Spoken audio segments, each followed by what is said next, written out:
It's crazy interesting how often money is the topic of conversation, and also that most people think that money is really the only form of wealth, but real wealth is bigger and deeper. It touches every part of your life. And there are actually 5 types. So ultimately, if you want to have wealth build up in every category, that's how you're going to be fulfilled, right? But that can be super overwhelming. So if you start with even just one, everything else will start to shift. So today, let's break them down for you. And then that way, you can start changing the way that you look at wealth. So we're going to start with number 1.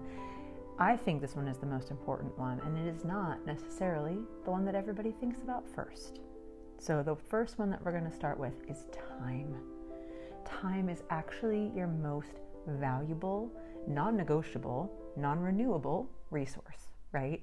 Without time, you can't build in any other category. And every day we should be grateful for the earth beneath our feet and the sky above our head. So wealth isn't just about having money, it's about having freedom to choose how you spend your time.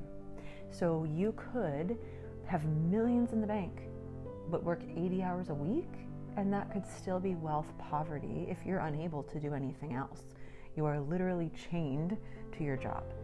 With this one, start asking, am I buying my time back, or am I selling it for someone else's priorities, right? And start trying to adjust how you view time and seeing it as part of your wealth. So number 2 is the one that everybody thinks about, money. Obviously, money is the tool that makes all of your choices possible, right? The goal is not hoarding it. The goal is to use it to amplify your life and also to help you to get other forms of wealth. Remember, we circulate money and then it returns to us. So if you are investing or saving or consciously spending and you're increasing your amount of money or capital, then that's just going to allow you to circulate more. Money is very similar to water. It wants to flow. So just remember that. So instead of measuring literal dollars, measure your money by how it supports your other types of wealth, your health or your relationships or your purpose. Number 3, relationships. So wealth is actually built on the people around you. How often have you heard that your network is your net worth, right? The people that you know, your support system, the people that you give and receive love from, create compounding returns. Human beings were not meant to do life alone. We do not do well in loneliness. So if you're trying to grow this category, find a mentor or a partner, make a community connection, or go serve somewhere. Put out there what you want to receive, because investing time and energy in relationships is just going to lift you up and challenge you and help you grow. You want wealth in this category. Number 4, health. You can't enjoy anything without your body and your mind functioning properly, right? Investing in your health is so important.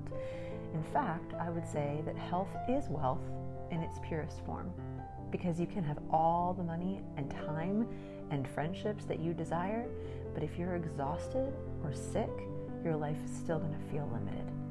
So start small if you have to. Little steps count, but sleep, nutrition, movement, mental clarity, all these things should be non-negotiable investments in your life, because your health is actually one of the ways that you measure your wealth.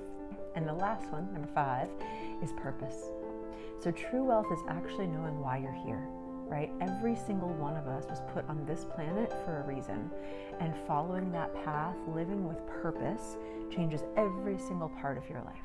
Purpose actually connects all of the other types. It gives time and money and relationships and your health meaning. Like, it really should be your North Star that guides every single one of your decisions. And actually, people with a really clear mission or a desire to make a difference in their own way endure hardships better and multiply their impact. So if you're struggling with this one, start with clarifying your why. What is your North Star?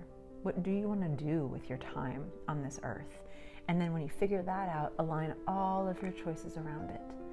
Okay, we call them buoys in our house. So make sure that your boat is going between those buoys of what you want to do with your life, or what you feel like you're meant for. So friends, let's start by picking one type of wealth to strengthen this month, right? Make it intentional.